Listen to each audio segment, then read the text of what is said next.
எல்லா புகழும் ஏக இறைவன் அல்லாஹ் ஒருவனுக்கே உரித்தாகட்டும். அவனுடைய அன்பும் சாந்தியும் சமாதானமும் உலகத்தில் உள்ள அனைத்து மக்களின் மீதும் உண்டாகட்டும். ஆமீன்.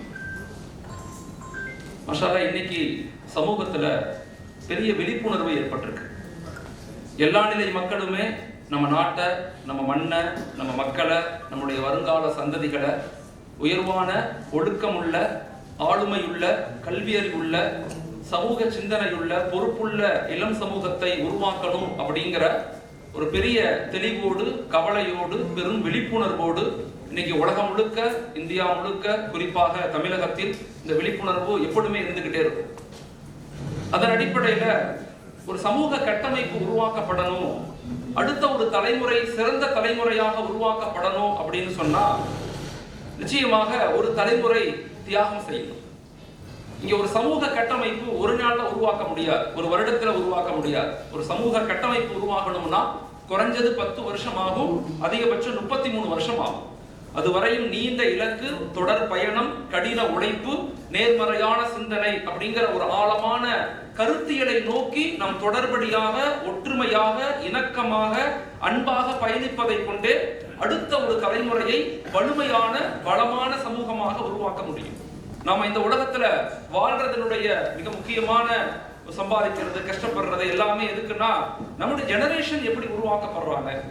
அப்ப இது போன்ற நிகழ்வினுடைய நோக்கம் என்ன, எக்கனாமிக் சாம்பருடைய அடிப்படையான நோக்கம் என்ன அப்படின்னா அது நம்முடைய research paper integrated sustainable development plan அப்படிங்கிற ஒருங்கிணைந்த நிலையான வளர்ச்சி திட்டத்தை கொண்டுதான் ஒரு சமூகத்தை, ஒரு சமுதாயத்தை, ஒரு நாட்டை, மனித இனத்தை நம்ம ஒரு இலக்குகளோடு பயணிக்க வைக்க முடியும் அப்படிங்கிற அந்த ஆழமான கருத்தியலை தான் திரும்ப திரும்ப தமிழ்நாடு முழுக்க இன்னைக்கு மாஷா அல்லாஹ் நம்முடைய அடுத்த இலக்காக நம்ம இன்னும் யோசிக்கிறதுனா சவுத் இந்தியாவுடைய ஒரு இணைப்பு கட்டமைப்பை நம்ம ஏற்படுத்துறது. அதாவது தமிழ்நாடு, கேரளா, ஆந்திரா, தெலுங்கானா, பாண்டிச்சேரி அண்ட் கர்நாடகா, இது போன்ற இந்த மாநிலங்கள் இருக்கக்கூடிய சிந்தனையாளர்கள், அறிவுஜீவிகள், படிப்பாளர்கள், நல்ல தொழிலதிபர்கள், இவங்கெல்லாம் சேர்ந்து நாம எப்படி ஒரு வலிமையான இந்தியாவை கட்டமைக்கணும் அப்படிங்கறதா இதனுடைய அடிப்படை நோக்கமாக இருக்கு. ஓகே, இந்த வெற்றி பெற்றவங்கெல்லாம் ஒரு வேலையை செய்வாங்க. யாரெல்லாம் உலகத்துல ஜெயிச்சிருக்கிறாங்களோ, யாரெல்லாம் உலகத்துல ஒரு இலக்கை நோக்கி பயணித்து வெற்றி அடைஞ்சிருக்காங்களோ அவங்க ஒரு ஃபார்முலாவை பின்பற்றுவாங்க.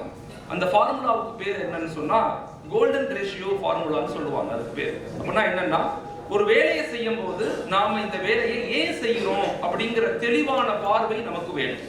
ஒரு வேலையை செய்யும் போது அந்த வேலையை நம்ம ஏன் செய்யறோம், இப்ப நம்ம எல்லாம் ஏன் ஒன்று கூடி இருக்கிறோம், நாம ஏன் அடுத்த தலைமுறையை பத்தி கவலைப்படணும், அடுத்த ஜெனரேஷனுடைய நிலைகள் எப்படி இருக்குது, நாம அவங்களை எப்படி உருவாக்கணும், நம்முடைய பிள்ளைங்களை, நம்முடைய ஜெனரேஷனை, நம்முடைய பெண்களை, நம்முடைய ஆண்களை, வாலிபர்களை நம்ம எப்படி உருவாக்கணும் அப்படிங்கிற அந்த ஏன் அப்படிங்கிற கருத்தை ரொம்ப ஆழமாக தெரிஞ்சுக்கணும். இந்த வெற்றி பெற்ற எல்லாருமே செய்யக்கூடிய வேலையை ஏன் அப்படிங்கிற ஒரு தெளிவான பார்வையில் இருப்பாங்க. அப்பதான் அவங்க வெற்றி பெற முடியும்.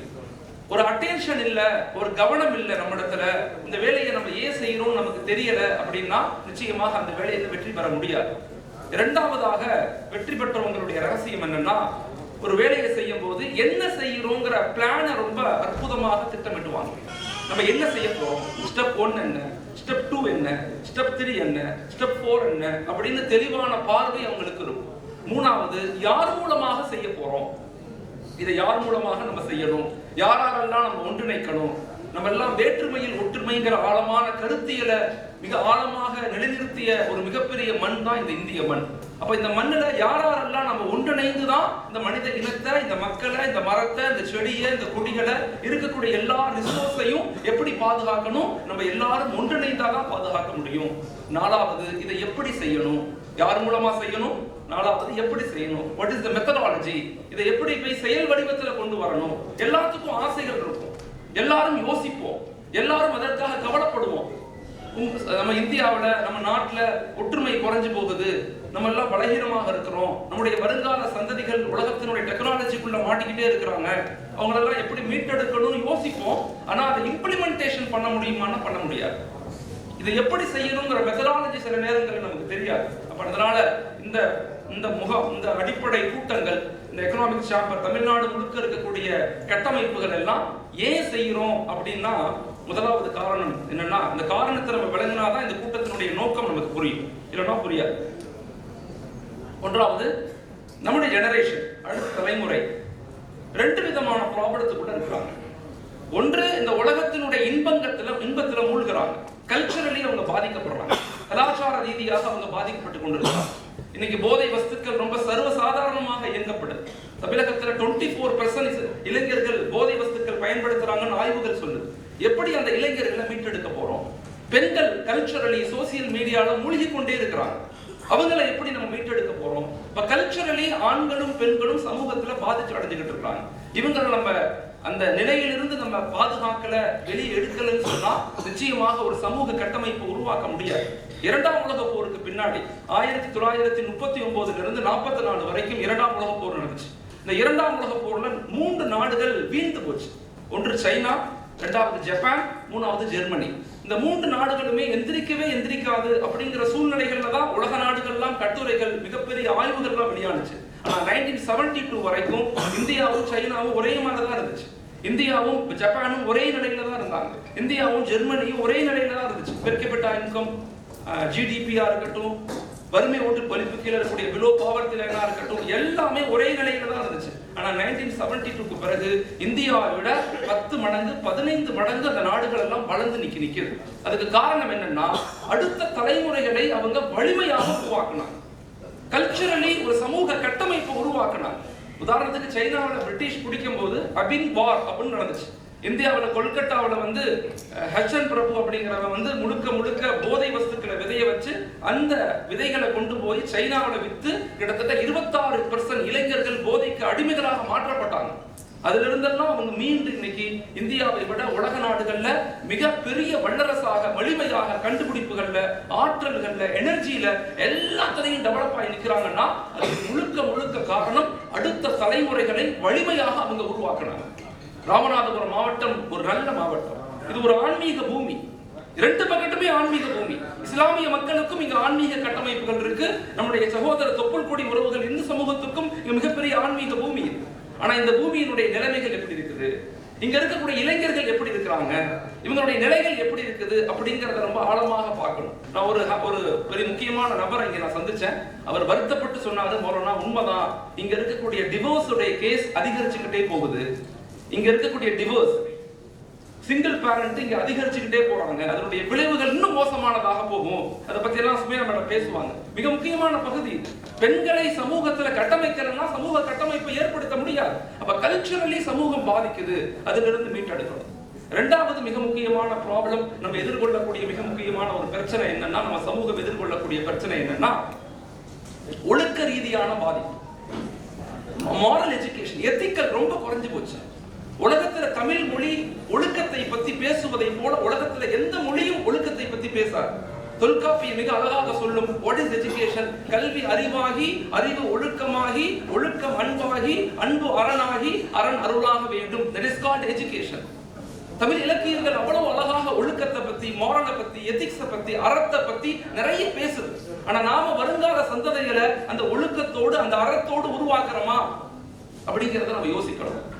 ஏன் பிசினஸ் மேனை ஒன்றிணைச்சு ஏன் எக்கனாமிக் சாம்பர்னு பேர் வைக்கிறோம்னா, ஒரு சமூக கட்டமைப்புல இந்த பிசினஸ் பண்ணக்கூடிய மேனேஜ்மெண்ட் சிஸ்டம் தெரிஞ்சவங்க சமூகத்துக்கு சேவை செய்யணும். இங்க அதான் ப்ராப்ளம். இங்க பிசினஸ் பண்ணக்கூடியவங்க எல்லாம் அந்த பிசினஸை மட்டும் பாக்குறாங்க. ஆன்மீகத்துல உள்ளவங்க ஆன்மீகத்தை மட்டும் பாக்குறாங்க. எஜுகேஷன்ல உள்ளவங்க எஜுகேஷனை பத்தி யோசிக்கிறாங்க. எல்லாமே அவங்களுக்குள்ள மாட்டிக்கிறாங்க. இல்ல, ஒரு சமூக கட்டமைப்புங்கிறது சமநிலையாக இருக்கணும். சமநிலை வளர்ச்சியை கொண்டுதான் சமூகத்தை உருவாக்க முடியும். ஒரு ஆன்மீகத்தில் இருக்கக்கூடிய சிந்தனைவாதி பிசினஸ் பத்தி பேசணும். பிசினஸ்ல இருக்கக்கூடியவங்க சோசியல் இம்பாக்ட், சோசியல் டெவலப்மெண்ட்டுக்கு நேரம் கொடுக்கணும். சோசியல்ல ஈடுபடுறவங்க எஜுகேஷனை வளர்த்துக்கணும். எஜுகேஷனை வளர்த்துக்கிறவங்க பிசினஸ் பண்ணணும். எல்லா நிலையிலும் சஸ்டைனபிளா நம்ம இல்லாம நான் எடுத்தது மட்டும்தான் ஆக சிறந்ததுன்னு பயணிச்சோம்னா நம்ம காண போயிடும். இன்னைக்கு இந்தியாவிலேயே 47.9% ஜிடிபி பங்களிப்பு குடிக்கக்கூடிய ஒரே பகுதி தமிழ்நாடும் அந்த சவுத் இந்தியாவும் தான். 47.9%. மொத்த இந்திய வளர்ச்சியில சவுத் இந்தியா மட்டும் 47.9% பங்களிப்பு ஜிடிபி. அதே மாதிரி ஜிஎஸ்டி, வரி கட்டுவதாக இருக்கட்டும், ஹியூமன் ரிசோர்ஸ், மனித வளமாக இருக்கட்டும், இந்தியாவிலேயே 38,484 இண்டஸ்ட்ரியல் ஃபார்மை கொண்ட ஒரே மாநிலம் தமிழ்நாடு மட்டும் தான். மகாராஷ்டிரால கூட அப்படி இல்ல. மகாராஷ்டிரா நம்மளை விட ஜிடிபியில் அதிகமாக இருக்கிறான். ஆனா ஒரு வலிமையான கட்டமைப்பை உருவாக்கணும்னா ஒரு ஒழுக்கமான சமூகம் தேவை, ஒரு கட்டுப்பாடான சமூகம் தேவை. கல்வியை ஆழமாக விளங்கக்கூடிய ஒரு சமூகம் தேவை. வெறுமன அறிவாளிகளை உருவாக்குவதை கொண்டு சமூக கட்டமைப்பு உருவாக்க முடியாது. சிந்தனைவாதிகளை உருவாக்குவதை கொண்டுதான் சமூகத்தை கட்டமைக்க முடியும். உலகத்திலே அதிக மக்கள் தொகையை கொண்ட, உலகத்திலே அதிக மிகப்பெரிய ஒரு வேற்றுமையில் ஒற்றுமைங்கிற சிந்தனையை கொண்ட இவ்வளவு பெரிய இந்திய நாடு வளர்ந்த நாடாக நம்ம இருக்கிறோமா? வளர்கின்ற நாடாக இருக்கிறோமா? இல்ல வளராத நாடாக இருக்கிறோமா? யோசிச்சு பார்க்கணும். அப்ப நாம அடுத்த தலைமுறை மீது கவனம் செலுத்த வேண்டிய மிகப்பெரிய பொறுப்பு இருக்குது. அவங்க ஒழுக்க ரீதியாக பாதிக்கப்படுறாங்க. மூன்றாவது சமூகம் எதிர்கொள்ளக்கூடிய பிரச்சனை நம்முடைய நோக்கம். வெறுமன பொருளாதாரத்தை கொடுக்கிறது மட்டுமல்ல வாழ்க்கையின் நோக்கம். Ethical, moral, social, empowerment, education எல்லாமே சேர்ந்ததுதான் வளர்ச்சி. அதனுடைய கான்செப்ட் தான் எக்கனாமிக் சாம்பியன். இப்ப மூணாவது நம்ம என்ன சொல்றோம்னா உடலியல் சார்ந்த பலகீனம். இன்னைக்கு அதிகமாக 100 பேர்ல இந்தியாவில் 36 பேர் நோயாளிகளாக இருக்கிறாங்க. இவங்களை எப்படி மீட்டெடுக்க போறோம்? நேரு தன்னுடைய டிஸ்கவரி ஆஃப் இந்தியா அப்படிங்கிற புத்தகத்துல வருத்தப்பட்டு சொல்லுவார், இவ்வளவு பெரிய நாடு, இவ்வளவு பெரிய மக்கள் தொகை, இவ்வளவு பெரிய ரிசோர்ஸ், இவ்வளவு பெரிய கட்டமைப்பு எல்லாம் இருந்தும் எங்களால் ஒரு வல்லரசாக ஒரு வலிமையான நாடாக எங்களால் மாற முடியவில்லை. காரணம் என்னன்னா இங்க பிணி ஜாஸ்தி, நோய்கள் ஜாஸ்திங்கிறார். அந்த நோய்கள்ல இருந்து மனிதனை எப்படி சரி செய்ய போறோம்? எப்படி பாதுகாக்க போறோம்? அவங்களுக்கு உடல் சார்ந்த விஷயங்களை எப்படி கொடுக்க போறோம்? இன்னைக்கு இளம் மரணங்கள் அதிகரிச்சு கொண்டே இருக்குது, நோய்கள் அதிகரிக்குது. இதை எப்படி பாதுகாக்க போறோம்? இதை பத்தி நம்ம அடுத்த தலைமுறைக்கு எப்படி எடுத்து சொல்ல போறோம்? நாலாவது மிக முக்கியமான ஒரு பகுதி சமூகம் எதிர்கொள்ளக்கூடிய பிரச்சனை என்னன்னா மென்டல் ஹெல்த் டிசார்டர். இன்னைக்கு குடும்பங்கள் எல்லாம் சிதைந்து போச்சு. 56% குடும்பங்கள்ல டிஸ்பியூட்னு சொல்றாங்க. 56% குடும்பங்கள் கணவன் மனைவிக்கு மத்தியில இணைப்பு பந்தம் குறைஞ்சு போச்சு. அத்தா மகனுக்கு மத்தியில இணைப்பு பந்தம் குறைஞ்சு போச்சு. இன்னைக்கு உலகத்திலேயே மிக மோசமான சூழ்நிலை உள்ளது குடும்பவியல் கட்டமைப்பு தான். இதை எப்படி மீட்டெடுக்க போறோம்? மன ரீதியாக மனிதன் பாதிக்கப்பட்டு கொண்டிருக்கிறான். இந்த 4 பிரச்சனைகளை நம்ம மக்கள்கிட்ட இருந்து மீட்டெடுக்கணும்னா எங்களுக்கு ஒரு பிளான் வேணும் அப்படின்னு சொல்லி அதுக்கு பிளானுக்கு பேர் தான் இன்டகிரேட்டட் சஸ்டைனபிள் டெவலப்மெண்ட் பிளான். ஒருங்கிணைந்த நிலையான வளர்ச்சி திட்டம் நமக்கு வேணும். நம்ம எல்லாரும் சேர்ந்து தமிழகத்தை வலிமையாக, நம்ம எல்லாரும் சேர்ந்து நம்ம சவுத் இந்தியாவை வலிமையாக, நம்ம எல்லாரும் சேர்ந்து இந்த இந்தியாவை வலிமையாக வளமாக மாற்றணும்னா நமக்கு ஒரு இலக்கு வேணும். அப்ப நம்ம என்ன செய்யணும்? நம்முடைய கான்சென்ட்ரேஷன் என்ன இருக்கணும்? 4 விஷயங்கள் மீது கான்சென்ட்ரேஷன் இருக்கணும். முதல்ல ஏன் செஞ்சேன்னு பார்த்தோம். இப்போ நம்ம என்ன செய்ய போறோம்னு பார்க்கலாம். என்ன செய்யணும்னா 4 விதத்துல நம்ம ரொம்ப கான்சென்ட்ரேஷனா ஒர்க். ஒண்ணு, அறம் சார்ந்த, ஒழுக்கம் சார்ந்த, இறை சார்ந்த வாழ்க்கையை நம்ம அமைச்சுக்கணும். அறம் சார்ந்த, ஒழுக்கம் சார்ந்த, இறை சார்ந்த வாழ்க்கை யாருக்கெல்லாம் அமைச்சு கொடுக்கணும்? அது குழந்தைகளுக்கு முதல்ல ஆரம்பிக்கணும். நம்முடைய குழந்தைகளை எப்படி உருவாக்கணும், குழந்தைகளை எப்படி டெவலப் பண்ணணும், குழந்தைகள் மீது அட்டென்ஷனா எப்படி இருக்கணும், அவங்கள சின்ன பிள்ளைகள் இருந்தே அந்த ஒழுக்கம், அன்பு, விட்டு கொடுத்தல், மன்னித்தல் அப்படிங்கிற தன்மையை எப்படி ஏற்படுத்தணும். நான் இந்தியா முழுக்க 21 நாடுகளுக்கு இந்த ரிசர்ச்சுக்காக போயிருந்தேன். இங்க இருக்கக்கூடிய அறம், இங்க இருக்கக்கூடிய பெற்றோர்களுடைய கண்ணியம், இங்க இருக்கக்கூடிய பெற்றோருடைய தியாகம் உலகத்துல இந்தியாவில் எந்த பகுதிகளிலும் இல்லை. நான் கண்கூடாக பார்த்து சொல்றேன். இங்க அம்மா தன்னுடைய தாலியை வித்து படிக்க வச்ச மக்களும் இருக்கிறாங்க. அது மிகப்பெரிய முன்மாதிரி நம்ம ஆர்பி டாக்டர் சதகத்துல்லா சார். அவங்க மதரசாவுக்கு ஒரு தடவை வந்தாங்க. அந்த அந்த அந்த அந்த அந்த உதாரணத்தை நான் பல இடங்கள்ல பல மாணவர்களுக்கு சொல்லுவேன். அவங்க அம்மா சமீபத்தில் இறந்தும் போனாங்க. அம்மா சந்திக்கக்கூடிய வாய்ப்பு எனக்கு கொடுத்தாங்க. பார்த்தேன் போய். அவங்க சொன்ன அந்த வார்த்தையை நான் அப்படியே சொல்றேன். அவங்க 9th 8th படிச்சுக்கிட்டு இருக்காங்க. அவங்க வாப்பா இறந்து போயிட்டாங்க. இறந்து போன பிறகு அவங்க புத்தகத்தில் இதை எழுதியிருக்கிறாங்க. அவங்களுடைய புத்தகத்தில் இதை எழுதியிருக்கிறாங்க. அவங்க வாப்பா இறந்து போனாங்க. தமிழக தாய்கள் எப்படி இருக்கிறாங்கிறதுக்கு முன்னுதாரணம் நான் சொல்றேன். வாப்பா இறந்து போயிட்டாங்க. அவங்களுடைய ஜனாசா வைக்கப்பட்டிருக்குது. அவங்க அம்மா உள்ள இத்தாவில் உள்ள இருக்கிறாங்க. வெளியில சதகத்துல்லா சாப் சின்ன வயது 8th 9th படிச்சவங்க. அவங்களுடைய உறவுகள்லாம் சொல்றாங்க சதகத்துல்லா இனிமே படிக்க ஸ்கூலுக்கு போக முடியாது, உனக்கு கீழே உள்ள அக்கா, அண்ணன், தம்பி, தங்கச்சி எல்லாம் நீ தான் படிக்க வைக்கணும், நாளைக்கு மளிகை கடைக்கு வரணும் அப்படின்னு சொல்றாங்க. சொல்லும் போது அவங்க அம்மா இத்தால உள்ள இருந்தவங்க வெளியே இருந்து சத்தம் கொடுக்குறாங்க.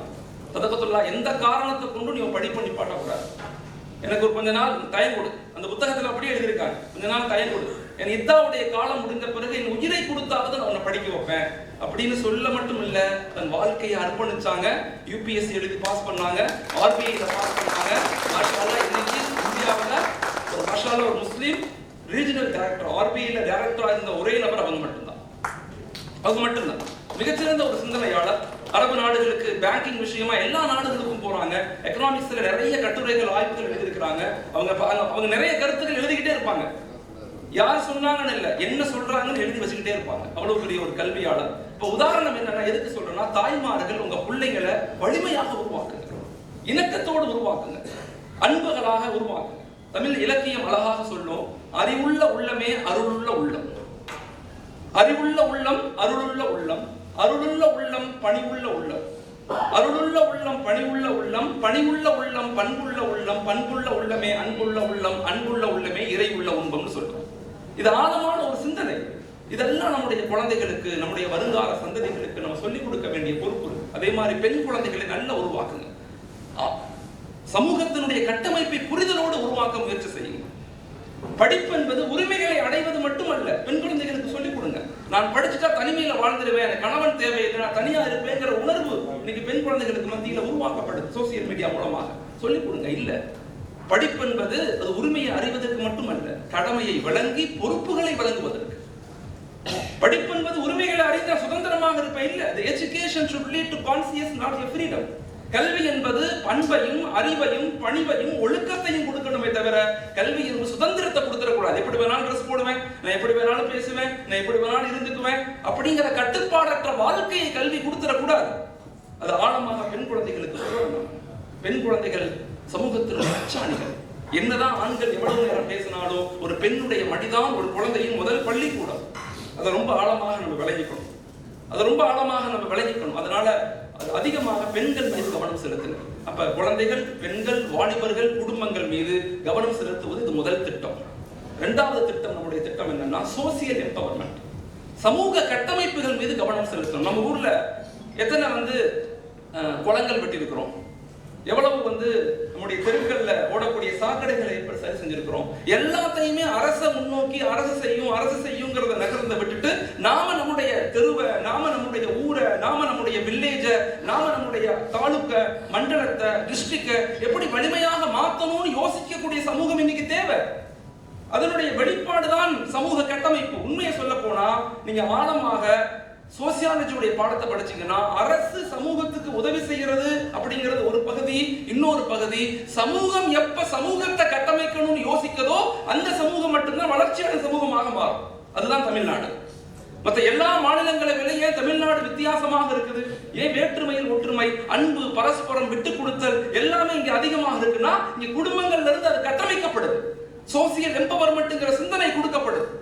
இதை ரொம்ப நம்ம ஆழமாக நம்முடைய குழந்தை சமுதாயத்தை கொண்டு போய் சேர்க்கணும். திரும்ப திரும்ப நாம உட்கார்றது, ஒன்று கூடுறது, பேசுறதெல்லாம் நமக்கானது மட்டும் இல்ல, நம்முடைய வருங்கால தலைமுறைகளுக்கான, வருங்கால சமுதாயத்துக்கானது. ஒரு நீண்ட நெடிய சமூக கட்டமைப்பு உருவாகணும்னா, தற்போது வாழ்கின்ற சமூகம் தன்னை இழக்கணும், அர்ப்பணிக்கணும். அப்பதான் அடுத்த சமூகத்தை உருவாக்க முடியும். நோ சாக்ரிஃபைஸ், நோ வெற்றி. தியாகம் இல்லாமல் ஒருபோதும் வெற்றி யாருக்கும் எங்கேயும் எப்பொழுதும் கிடைக்க போறதே இல்லை. இதை ரொம்ப ஆழமாக விளங்கிக்கணும். சமூக கட்டமைப்புல ஊரக வளர்ச்சியின் மீது கவனம் செலுத்தணும். இரண்டாவது, சமூக கட்டமைப்புல கோஎக்ஸிஸ்டன்ஸ், மாற்று சகோதர மக்கள் ஒரு தொப்புள் கொடி உறவுகளோடு நெருக்கத்தை உருவாக்கணும். இன்னைக்கு உலகத்துல எங்கேயும் இல்லாத ஒரு இணைப்பு பாலம் மாஷா அல்லாஹ் தமிழகத்துல இறைவன் உருவாக்கி கொடுத்திருக்காங்க. அதை வலுக்கணும், அதை வலுப்படுத்தணும், அதை இன்னும் அதிகப்படுத்தணும், அதை நம்ம அடுத்த தலைமுறைகளுக்கு சொல்லிக் கொடுக்கணும். அது நம்முடைய கடமை. நம்ம இந்த உலகத்தை விட்டு பிரியறதுக்கு முன்பதாக ஒரு அன்பான உலகத்தை உருவாக்கணுமே தவிர, ஒரு அதிகாரமிக்க, அழுச்சாட்டிய மிக்க மோசமான அடிமைகளை உருவாக்கிட்டு போயிடக்கூடாது. எப்பயுமே தீமையை விட நன்மை 700 மடங்கு ஆற்றல் படைத்தது. தீமையை விட நன்மை 700 மடங்கு ஆற்றல் படைத்தது. ஆனா தீமை செய்யறவங்க வெளியே அதை வெளிப்படுத்துறாங்க, நன்மை செய்யறவங்க நம்ம அமைதியாக ஒதுங்கி வாழ்றோம். அதை பத்தி பேசணும், நன்மைகளை பரப்பணும், நன்மைகளை குரல் கொடுக்கணும், நலவுகளை மக்களுக்கு எடுத்து வைக்கணும். அந்த வேலையை நம்ம செஞ்சுட்டா குர்ஆன் அற்புதமா சொல்லும், இது ஃபஅபில்லதி அஹ்சன், தீமைகளை கொண்டு வெல்ல முடியாது, தீமைகளை நன்மைகளை கொண்டு தான் வெல்ல முடியும்னு சொல்லும். இதே கருத்தை தான் மகாபாரதம் சொல்லுது, பகவத்கீதை சொல்லுது, பைபிள் சொல்லுது, தோரா சொல்லுது, எல்லாமே அதை தான் சொல்லுது. அதனால ரொம்ப ஆழமான சமூக கட்டமைப்பின் மீது கவனமாக இருக்கணும். மூணாவது, நம்முடைய மிகப்பெரிய திட்டம் என்னன்னா எக்கனாமிக்கல் டெவலப்மெண்ட். எக்கனாமிக்கலி நம்ம எப்படி ஸ்ட்ராங் ஆகணும், சுயதொழில் மீது எப்படி கவனம் செலுத்தணும். இன்னைக்கு மாஷா அல்லாஹ் ராமநாதபுரம் மொத்த இந்திய வளர்ச்சியில் அதிகமான மக்கள், தமிழகத்துல 37% ஃபாரின்ல இருக்கக்கூடிய மிக முக்கியமான பகுதி ராமநாதபுரம் டெல்டா பகுதியில் தான். இன்னைக்கு ஷாகுல் ஹமீத் ஹாஜியார் நோபல் முறை கேள்விப்பட்டிருப்பீங்க. மிகப்பெரிய பிசினஸ் மேன் நோபல் மரைன் ஹாஜியார். அவரை சந்திச்சு நான் இன்னைக்கு மீட்டிங் சொன்னேன். ஒன்னு அவர் சொன்னாரு, மொரோனா அங்க மட்டும் பண்ணாதீங்க, டெல்டா பகுதியிலையும் பண்ணுவோம். தஞ்சாவூர், திருவாரூர், நாகப்பட்டினம், மயிலாடுதுறை இந்த பகுதிகளில் இருக்கக்கூடிய எல்லா பிசினஸ் மேன், ஃபாரின்ல நிறைய பேர் இருக்கிறாங்க, அவங்கள ஒன்று சேர்ப்போம். இந்த நாட்டுக்கு, இந்த மண்ணுக்கு, இந்த இளைஞர்களுக்கு, இந்த வறுமையில வாழக்கூடிய மக்களுக்கு நீங்க என்ன செய்றீங்க? முர்முக்தார் மிக அழகா சொன்னார். கேரளா இதை சிஸ்டமேட்டிக் பண்றாங்க, திட்டமிட்டு பண்றாங்க. அங்க என்ன தேவைங்கிறத கரெக்டா அறிந்து இங்க கொள்றாங்க. இங்க நிறைய பிசினஸ், வெளிநாட்டுல பிசினஸ் பண்ணக்கூடியவங்க இருப்பீங்க. அல்லாஹ் உங்களுக்கு மிகப்பெரிய நசீபை கொடுத்திருக்கிறான். உங்களுக்கு கொடுக்கப்பட்ட அறிவு, உங்களுக்கு கொடுக்கப்பட்ட பொருளாதாரம், உங்களுக்கு கொடுக்கப்பட்ட அதிகாரம், நாலேஜ் எல்லாம் அது உங்களுக்கானது மட்டும் இல்ல, சமூகத்துக்கானதுங்கிறத புரிஞ்சுக்கங்க. அடுத்த தலைமுறை கட்டமைக்கப்படணும்னா உங்களுடைய ஐடியாக்கள், உங்களுடைய சிந்தனைகள், உங்களுடைய சப்போர்ட் இருந்தா மட்டும்தான் அடுத்த தலைமுறைகள் உருவாக்கப்படும். நான் கேரளாவில் பாலக்காட்டில் ஒரு இடத்துல பார்த்தேன், சிஜிங்கிற ஒரு அமைப்பை பார்த்தேன். சிஜி அப்படிங்கிற ஒரு அமைப்பு மிக முக்கியமான ஒரு அமைப்பு, மிக சிறப்பானது. சார் வணக்கம்.